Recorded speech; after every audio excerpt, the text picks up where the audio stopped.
And welcome once again to the Business Pros Radio Show. Paul Tobey, your host. John Scholes here as well. Contact right away, Paul at trainingbusinesspros.com and 416-444-7767, which is 444-PROS. Make sure you email Paul and leave your actual home address to get your free marketing tips, the digital marketing cheat sheet.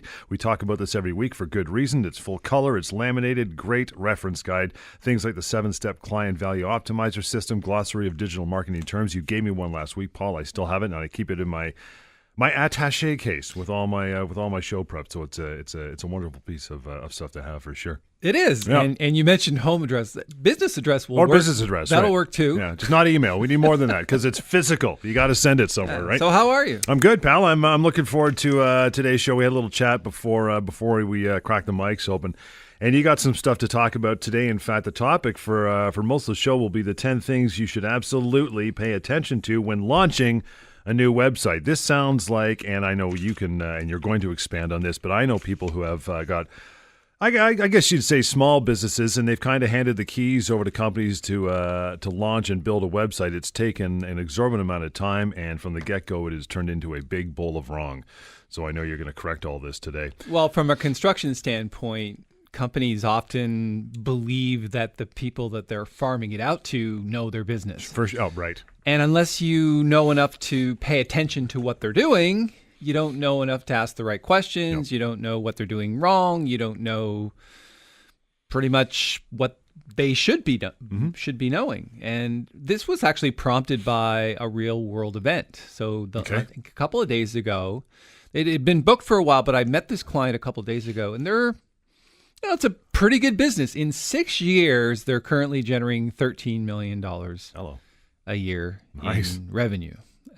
And I can't really talk about the product, but it's available all over the place.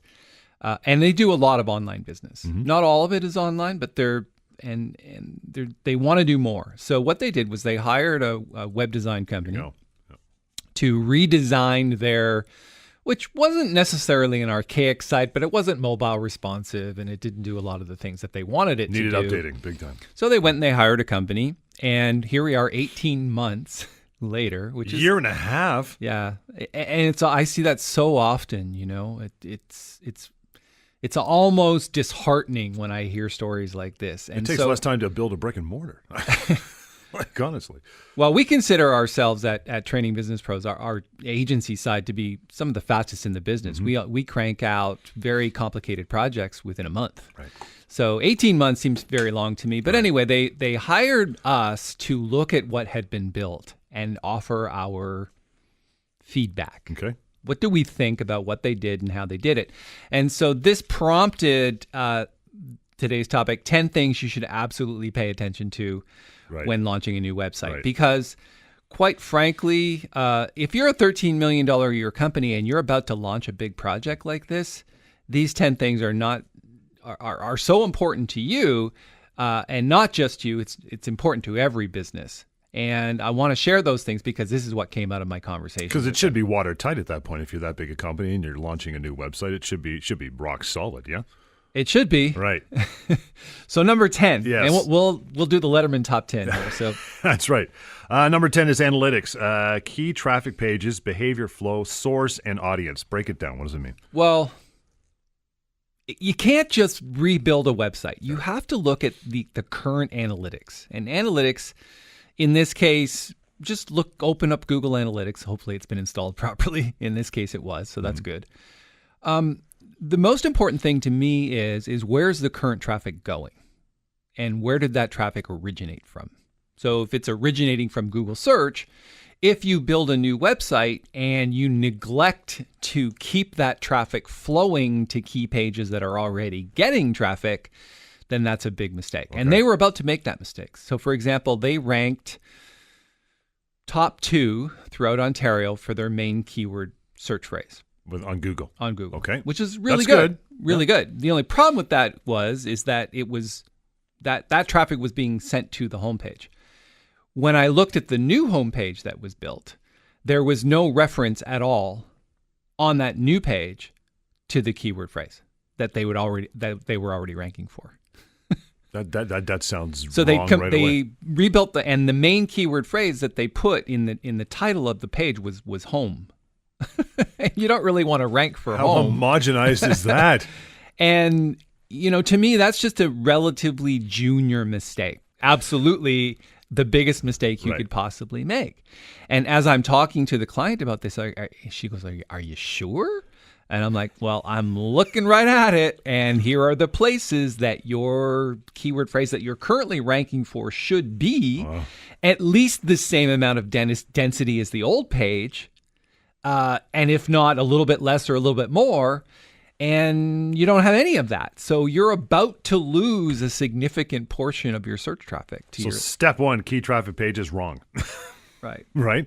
Number 2, behavioral flow. Well, actually, this is number 10, right? So we're counting. Oh, yeah. Sorry. No, within number 10, within we're still number here. 10, Yeah. we're still on 2, Yep. I guess. So pay attention to key traffic pages. How does traffic flow from one page to the next? Okay. And so if you rebuild the website and the majority of your traffic on the old site is going to this key page, which seemed to be popular, why would you neglect that on the news For sure. on the new site? Does that make sense? Yes, absolutely. It's like if 75% of the traffic from the homepage, the next page they go to is this page, you should at least keep that. Yep.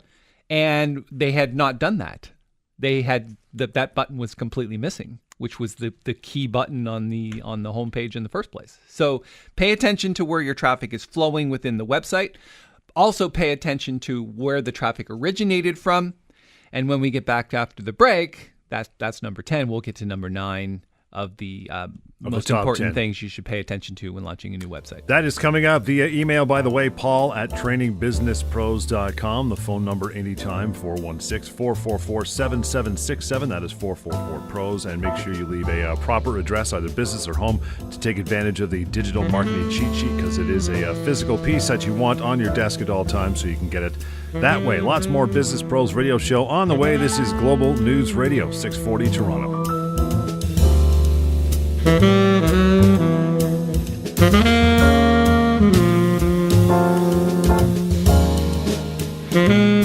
The Business Pros Radio Show back. Paul Tobey. The email anytime to get a hold of Paul and his crew. Paul at trainingbusinesspros.com, 416-444-7767. That is 444-PROS. By the way, the digital marketing cheat sheet, we talk about this all the time. You need to get it, but it is physical. You want to hold it in your hands. Therefore, to get it sent to you, you need an actual address, be that home or business, when you email Paul or give him a call, and he'll give you a copy of that. So we're talking about the 10 things you should absolutely pay attention to when launching a new website. I think we're into number 9, yeah? Yeah, so number 10 was pay attention to your analytics. Yes. Number 9 is a continuation of that, and that's what we call keyword research. Okay. So as you're looking at your site and you're building new pages on the new site, make sure that those new pages aren't just built from a here's what they think they should do perspective. Here's how we think those pages should be found is the main idea. Okay. So most of traffic that is generated from a free standpoint is going to come from a search engine, mainly Google. It just does. It just does. Yeah, And I've seen okay. this over and over again. And so if your site doesn't do well in Google search, it's still going to be the most amount of traffic you get. It's just not going to be a lot. Right. Okay. But if you want a lot of free traffic, the best way to go about that is to research what people actually do and then build what they do into the content of your website. On every page. On every page. So you got to keyword search every page. Every page. And you do that. Yes. And that's key. Every single page. It doesn't matter whether they have 300 or 500 pages. Every single page should be found by a search engine. This $13 million company, how close were they to that when they went to launch their almost new website? I had looked at 5 of the top key traffic pages from the old site. None of those pages were duplicated with those keyword phrases on the new site.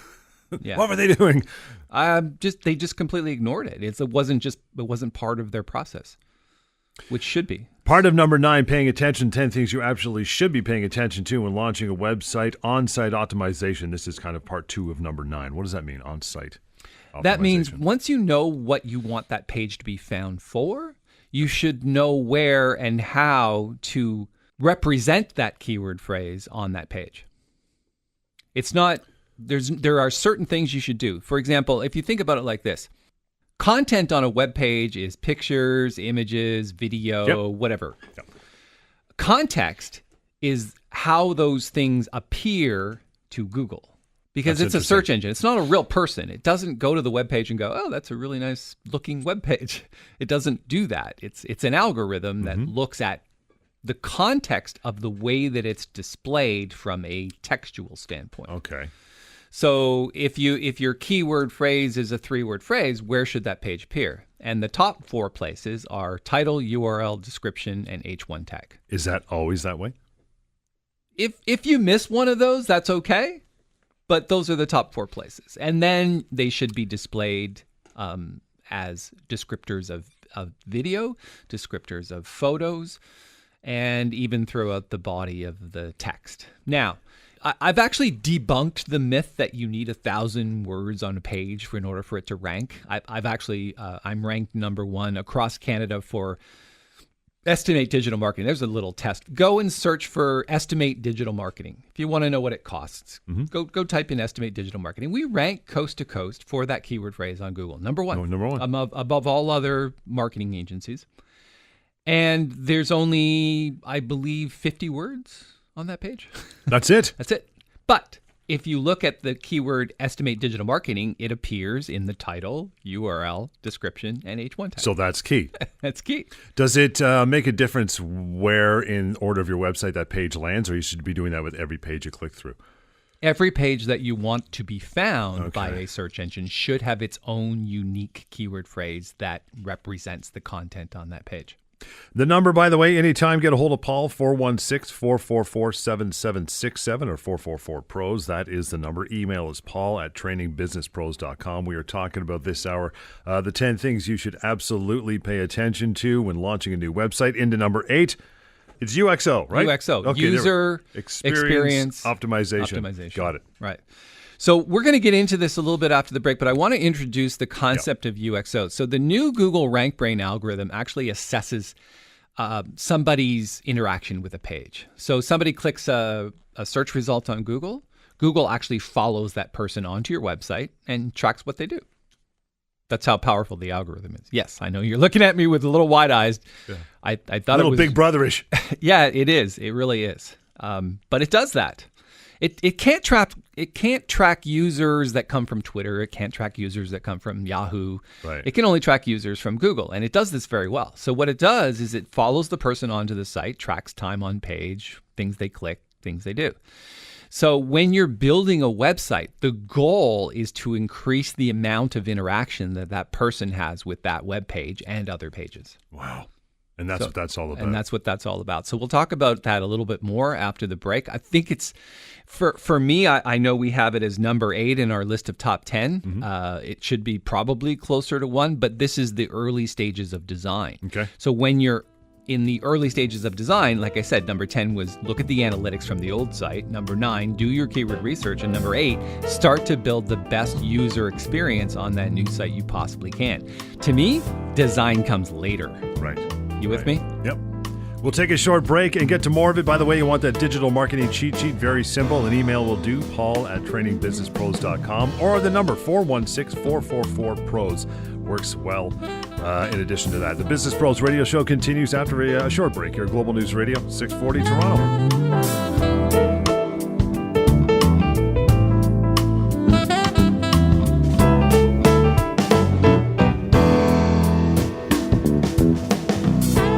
Number 416-444-PROS to get a hold of Paul. Paul@trainingbusinesspros.com is the website. That is where you want to go and leave your address, be it home or business, to get the digital marketing cheat sheet. This thing is something physical. It's full color, laminated, great reference guide. You can have it by emailing or calling Paul and his team. We are talking about the 10 things you should absolutely pay attention to when launching a new website. This is based on the recent experience you had with a company that was about to do so and do it completely wrong. We are into number 8 of the top 10, just to reiterate, user experience optimization.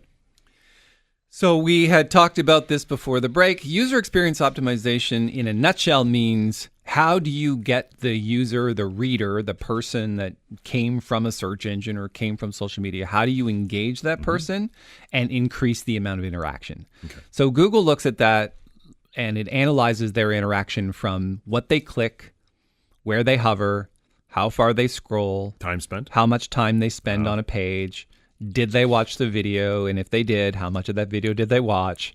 So if you look at an analytics report, which we started off as number 10, right? Always analyze before start building, right? Analyze what's currently working.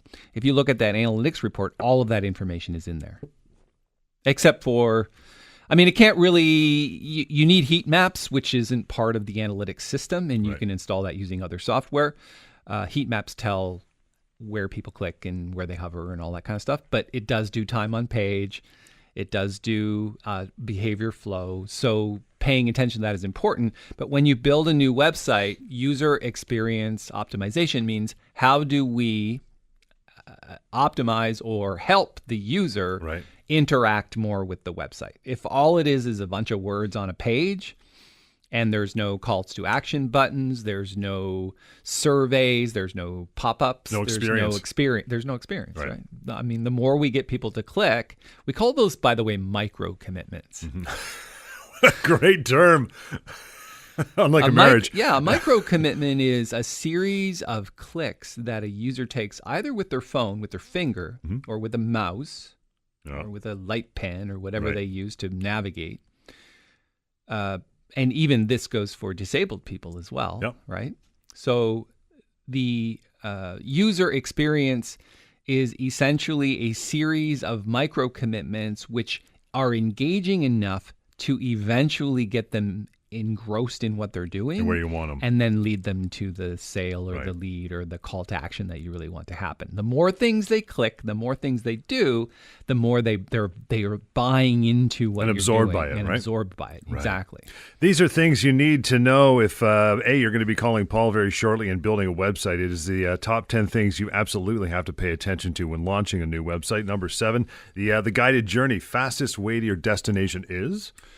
Well, I think most people would agree with the concept that if you're in your car and you don't have Google Maps or you don't have navigation, which probably is no one anymore, but in the old days, a man used to drive 3 hours in the wrong direction because they're too afraid to ask for help. Didn't have the Pearlies in the other car. If you pull over at the gas station and you say, okay, where is this place? Winery. Yeah. I'm sure you have enough common sense to know that you don't want to take the long road there. You want to get there the quickest way possible. Well, it's the same on a website. Let's get the reader to the destination that we want them to get to, not necessarily where they want to get. Now, they came to your website for a reason.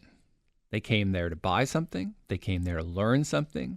They came there for contact information. They came there to do research. They came there for a bunch of reasons. It is the duty and the responsibility of the marketing agency to guide that person to where they need to be the quickest way possible. And we call that at Training Business Pros, we call that choose your journey. We want them to choose the journey, but we're suggesting the best choices. So for example, on our homepage, where most companies would have a menu bar across the top, we have that. But in addition to that, we have some main choices right in the prime real estate area of the homepage. So there might be 4 choices. Do you want training? Do you want us to build it for you? Do you want to listen to the Business Pros Radio Show? You get the idea? Yeah. Those are what we call the big 3 or the big 4. Yep. So those types of things help us move somebody towards the destination of our choosing the quickest way possible. See, it's funny when you mention a menu bar across the top versus the big 4 in the prime real estate of a website. I mean, even from a physical standpoint, even though I haven't seen it, I'm picturing skinny bar across the top and more Lego on the main page, so it's attractive and easier to click, and that's how you're going to send them there, and I think that's a really good word, attractive. Is it attractive enough? Does it attract my attention? Am I going to click there? Yeah. 416-444-7767 or 444-PROS to get a hold of Paul. Paul at trainingbusinesspros.com is the number. We are talking the 10 things you absolutely need to pay attention to when launching a new website. We all do it if we're in business or not. It happens all the time. Number 6 on that list is web forms. I want to touch on this before we go to a break. What do you mean by that? Web forms are places where people fill out their contact data. Sometimes in exchange for something for free, sometimes in exchange for a coupon, at 10% off, makes sense. whatever.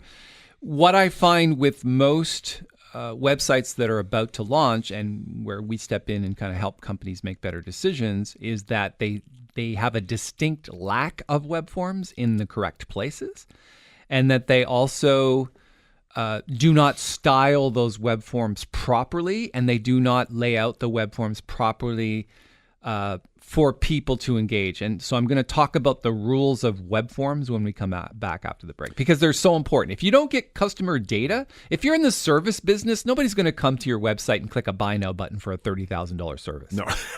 No, it's you know what I mean? A lot more work than that. So you need a web form that collects their contact data and then starts a conversation. Right.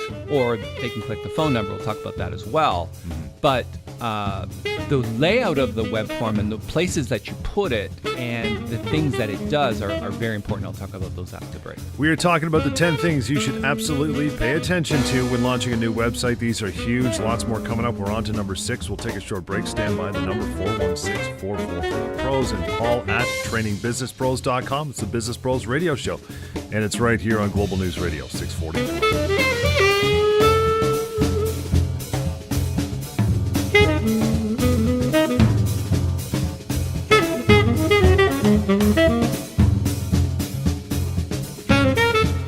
Business Bros Radio Show. Yep, back here once again. Paul's contact for his team and himself as well. Paul at trainingbusinesspros.com. The number 416-444-PROS.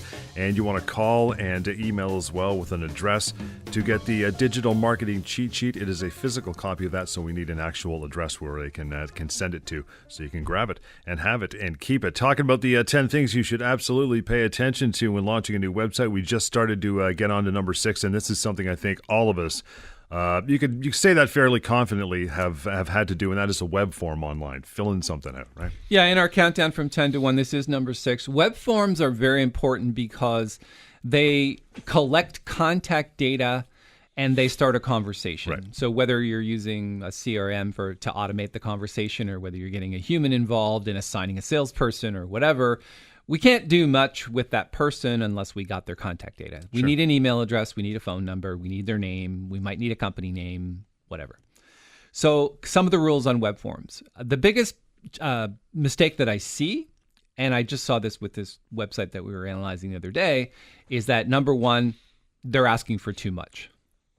And you got to scroll down and keep filling and keep filling. And yeah, I mean, it's not necessarily a question. I mean, people will scroll if there's stuff to fill out, but quite frankly, I mean, how much information do you need to start a conversation? Right. Personally, I need a phone number and a name. When you say too much, what did they have? Well, they have birth date, and they have, a bunch of information that they don't need, like address. And some people get a little antsy though, especially in this day and age. Like you said, you're okay for a phone number, an email, and a name, but once you go too deep like that, people are like, hey, settle down. Yeah. I want to give you that information, right? And sometimes, is it right that sometimes these are required fields? You can't move on until you give them all that information? Yeah, that's correct. Yeah. So if you're asking a lot of data, make sure that a lot of them are not required. Right. The second thing is that web forms seem to not do a very good job of finding out much except who the person is. Okay. I want to know their preferences. So I like questions in my web forms, at least 1 or 2. Sure. My favorite question is, which of the following best describes you? A, beginner. B, intermediate. C, expert. D, professional. You get the idea? Yeah. That's a different conversation for each person. So I like to learn about the person who's opting in. And so here are the rules. Not too much information. Number 2, make sure that the thing is absolutely responsive and it looks good on all devices. Mm-hmm. And number 3, learn something about the person that's opting in. Now, there's a bunch more rules. Do you know what? This is interesting. Our company actually developed software to make web forms look good on websites. We actually built our own software. I'm not surprised, and it's actually a brilliant idea, because most of the web forms I've gone to, it's like, it's dry. Well, we knew the importance of it. So, and there wasn't a product that was good in the marketplace. There was a bunch of products, but none of them were any good. Now we actually sell that product on the WordPress repository to thousands of businesses worldwide. Yeah. And if you have autofill, it makes it so much easier. You don't mind. Well, right? I mean, autofill is not necessarily part of the way it's designed. Autofill will work if you use any kind of thing like LastPass or whatever. But definitely those are the main issues on web forms. that's number 6. Number 5, and I know that you love to introduce these things, but I just want to slide right into number 5 because it goes hand in hand with web forms. I find that a lot of websites today neglect the fact that people sometimes just want to talk to somebody. Oh, they figure nobody talks on their cell phone anymore. It's not they could take the phone function away, which I think is incorrect, right? If you've got a 100% millennial audience, this might not be the best idea. But most of our clients are established businesses, CEOs, digital marketing officers. Right. These are established people. They know how to talk on the phone. They're not necessarily old. They're older. Yep. And sometimes they just want to know the answers, and they want to assess your they want to size. assess you and size you up. There you go. And sometimes they just want to call. So what I would suggest is that one of the things that new websites neglect is to phone. So to that end, we've also developed software. We have this little plugin called Floaty Phone. And what does Floaty Phone do? Yeah. What it is a little button that no matter where you scroll the page or no matter where you are, it floats along with you and it's just there. So we do this for mobile users, and as they scroll a web page, it's right there at the bottom, and they just click it and it dials your phone. So we want people to call. We want, and we actually track phone calls. So when you're launching your website, make sure that if you're buying traffic or assessing whether, the people like to call, make sure you know your conversion rates on those phone calls. So we install things like CallRail that are attached to these little phone things. So after someone's gone back to number 6 to get the web form, it's been filled out. That's when Floaty Phone comes into play? No, it's both. Oh, wow. So you give them a choice. Do you want to fill out this web form, or do you want to just take the quick route? Call us. Obviously you do. You're Paul Tobey. But do you track the statistics between the Everything. number of people? Okay, so how many people, which one's greater? Yeah, right now it depends on the business. But in a lot of cases, like 50-50. Really? Yep. Because the phone's so easy. Yeah, the phone is easy. And a lot of people just use mobile phone. And they try to fill out the form with their little fingers. And they're like, screw this. And they just like, click the phone number, right? Let me just talk to somebody. No kidding. And here's the other thing, too. If you're going to do that, make sure you answer the phone. That'd be nice. Because if you don't answer the phone, here's what we've learned. If you buy traffic to a web page and they click the phone number and you don't answer it in 5 seconds, your lead is gone. Like you're done, You're right? done. They're not coming back. They're not coming back. That'll tick someone off. And you don't get time. anything. You don't get their contact data. You don't get anything. You got no form. You got nothing. It's a good call. There's lots more on the way. We were talking about the 10 things you should absolutely pay attention to when launching a new website. Paul's phone number, we just talked about it, 416-444-7767. That's 444-PROS. And Paul at trainingbusinesspros.com. Take advantage of that digital marketing cheat sheet. It's a physical product, and Paul will send you one, but he needs an address to actually send it to. So make sure you include that when you make the call or send that email as well. The Business Pros Radio Show, Global News Radio, 640 Toronto.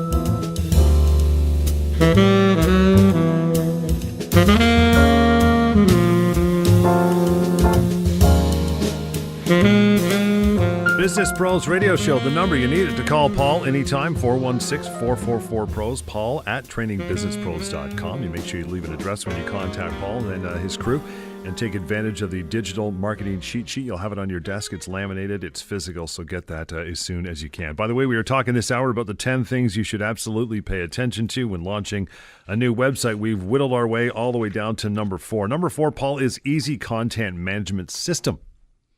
So the client that we were analyzing, which made me come up with these 10 things, because we were analyzing a site that took them 18 months to build, and they're about to launch, and they made all of these mistakes. Well, they smartly called you. So what they had asked the web design company to do was to create a website on top of a content management system where they don't need much skill to be able to update content, add new content, change things, pricing. On their own. On their own. Okay, reasonable request. It's very reasonable. You shouldn't have to call your web design company every time you want to fix a spelling mistake. And the web design company, they're like, okay, yeah, I'll make the change, and it takes them 3.5 seconds, and they charge you for an hour. Yeah, so rather do it yourself. And she'd experienced this with her old website, which was built on PHP, which is an old language, and nobody knew how to do it. So that every time they wanted to do something, they had to. They had to. So she goes, well, build it on top of WordPress, because WordPress is the #1 content management system in the world. It's absolutely free to download and use. Yeah, we use it here. Themes cost money, and other things cost money, and build costs money. But if I want to update it, and the software is free, and it's really easy to use, just like Microsoft Word. They did that. Okay. But what they didn't tell them was that all of the theme that they built, the way the site looks and the way the site is displayed was customized.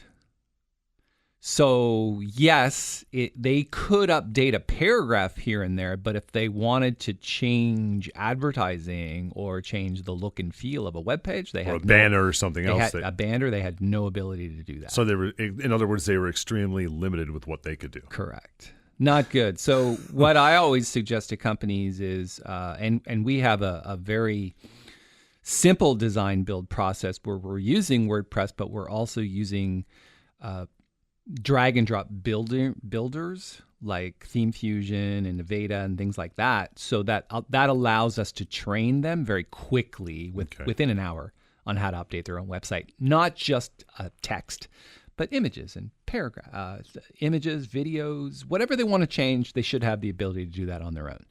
And we can do that in an hour because WordPress is the best content management system. But you shouldn't be customizing things on top of that. They should have access to that stuff if they want to change it, is what you're saying. They should. Right. And so once you get them out of the diapers over an hour, they're good. They're good to run. Right. So to our listeners, if you're launching a new website, you should have this ability. You should be able to go in and log in and know exactly what to do and how to do it. Right. The number, by the way, 416-444-PROS. To get a hold of Paul, it is paul@trainingbusinesspros.com. The top 10 things you should absolutely pay attention to when launching a new website for your business. Kind of dovetails into number 3, and that is make a plan for new content. So if you have the ability to update your own content, you should have a plan to do so. Oh. You shouldn't do it randomly. You should assign somebody or a team of people within your organization to completely pay attention to the building of new content and the updating of old content. And that means weekly. It doesn't mean, I think I'll do it in the spring. And then you kind of spring cleaning takes over and you don't really get to it. It should be done every week. Studies have shown, statistics have shown, and I know for a fact that websites that provide a steady stream of new content rank better for all pages than sites that remain relatively static. You've worked with thousands of sites in that regard. How often is that weekly update performed? I mean, is it more like people with their smoke detectors? Like they change the Hardly batteries ever. twice a year? I see companies, they blog once a month, and they put very little thought into those blogs. It's just basically a company update. Or somebody just decides to write an article about something they learned and they didn't do any keyword research. So all of the elements of user experience, all of the elements of keyword research, everything that we've talked about so far should go into that content building. It's not just about the content, it's about the way that you build it, which is context. And you need a plan for that. And if you don't have a plan for that, then you're missing basically one of the most important things you need in order to continuously bring new visitors to your website, new potential business. This company, this rather large company you're dealing with now, that was kind of the genesis for this top 10. As far as in that regard, how were they doing in that particular topic? They had no plan at all. Okay. Good times. I said, so what is your plan to update content, build new content, blog, whatever? It's like, crickets. We didn't really think about that. We sell this. What's there to talk about? And I'm like, there's lots to talk about. Yeah, you got to engage people. They're actually in an industry where almost everyone has one of the things that they sell things for. Yeah. So they do $13 million a year. It's consumer related. There's lots to talk about. Yeah. So there's more to talk about here as well as we get through our top 10 things you should absolutely pay attention to when launching a new website. I think we'll have time to get into a bit of number 2, and that would be landing pages. I think we all know what those are. Tell me about it. A landing page's job is to specifically for paid search mostly. You can direct free traffic to it, but it works better with paid traffic. So whether it's Google AdWords, Facebook marketing, remarketing, whatever, however you get people to this page, that page's job is one thing and one thing only. It is based on a particular product and or service. It talks about only that one thing, and its job is to either collect a lead or make a sale. That's it. That's it. So am I wrong to assume it would be a very basic looking page? Not necessarily. Right. Not necessarily. I built some rather elaborate landing pages because sometimes they're sales pages and nobody's going to pay $100 for something that they don't get a good sense that it's going to work.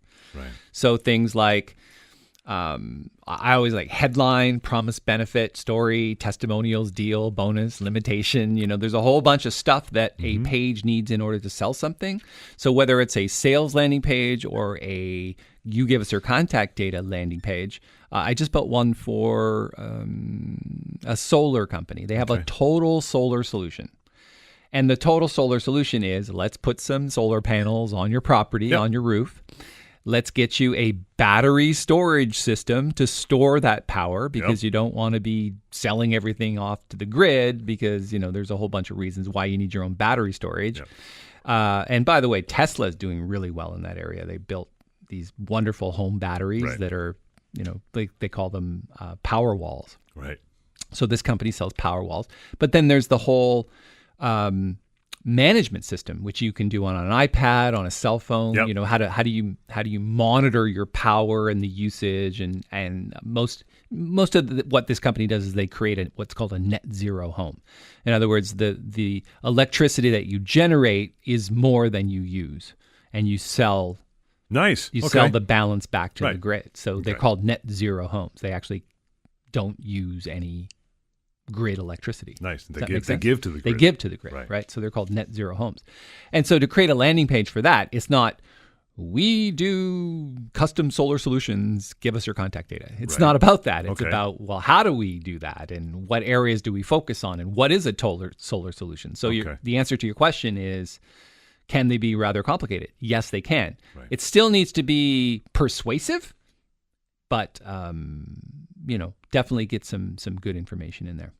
We'll take a short break, one more, and get to our, I guess we'll finish off number 2 and number 1 of the top 10 things you should be absolutely paying attention to when launching a new website. The number, anytime to get a hold of Paul and his crew, 416-444-PROS, and email is paul@trainingbusinesspros.com. It's the Business Pros Radio Show, and it's right here on Global News Radio, 640 Toronto.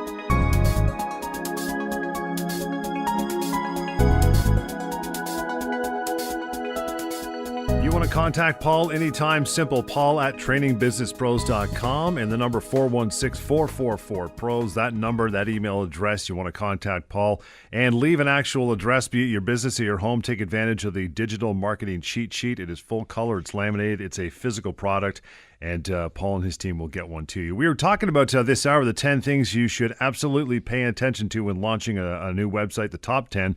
Just go through them quickly, Paul. We're down to number 1, but go through from number 10. What do we cover? So our Letterman top 10 for today is 10 analytics, key traffic pages, number 9, keyword research and on-site optimization, number 8, user experience optimization, number 7, guided journey. What's the fastest way to your destination? Number 6, web forms. Number 5, focus on phone. I know that sounds strange because this is digital, but focus on the phone. Number 4, an easy to use content management system. Number 3, make a plan for new content. Number 2, get your landing pages in order, because that's where most of your new business is going to come from.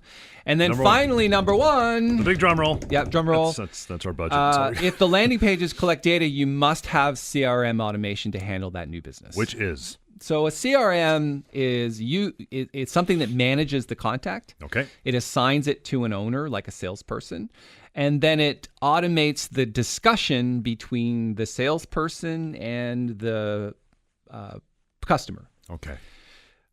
We're the leading resellers and implementers for Infusionsoft in Canada. For anybody that wants to know what advanced CRM automation looks like, check out Infusionsoft. It's a complicated thing, but take this company that came in this week after 18 months of building a new site, and they're about to launch, and I'm looking at it going, okay, so everybody's coming to this website. You don't have a lot of web forms, and all they're really supposed to do is buy something and check out. But what happens if they put something in their shopping cart and they don't check out?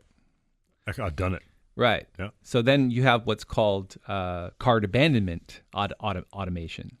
So there should be a certain amount of automation in the back end run by software, very powerful software, that recommunicates with people and keeps the conversation going after the initial action. By the way, you have this in your cart, that type of thing? Yeah. Because I get like those. You put this thing in your cart yesterday, you forgot to check out. Yeah. Maybe you got distracted. Go here, click it. Oh, and by the way, in order to entice you to do that, here's 5%. Here's a 5% coupon. Just click this link. Do you know what I mean? Like. And Pretty smart stuff. But that's a very simple. It might be smart, but that's simple. Mm-hmm. The harder thing to do is, let's say somebody's connecting with us about a $30,000 web project. Okay. Well, it might take us a few months to close that. And while we might lose interest, software never does.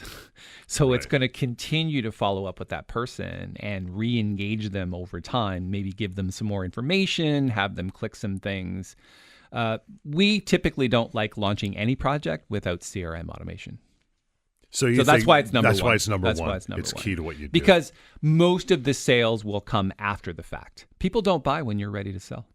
It's always been that way. They buy when they're ready. And unless you're in front of them when they make the decision, you lose. It's been another phenomenal show, my friend. Again, if you want all this information and more, the 10 things you should absolutely pay attention to when launching a new website, you've got to get a hold of Paul and his crew. That number is 416-444-PROS. Email is paul@trainingbusinesspros.com. As well, you want to contact either of those ways, and you can get in touch with Paul and take advantage of the digital marketing cheat sheet. It is full color, it's free, it's laminated, great reference guide, a glossary of digital marketing terms, and so much more. But you need an actual address to have that sent to you.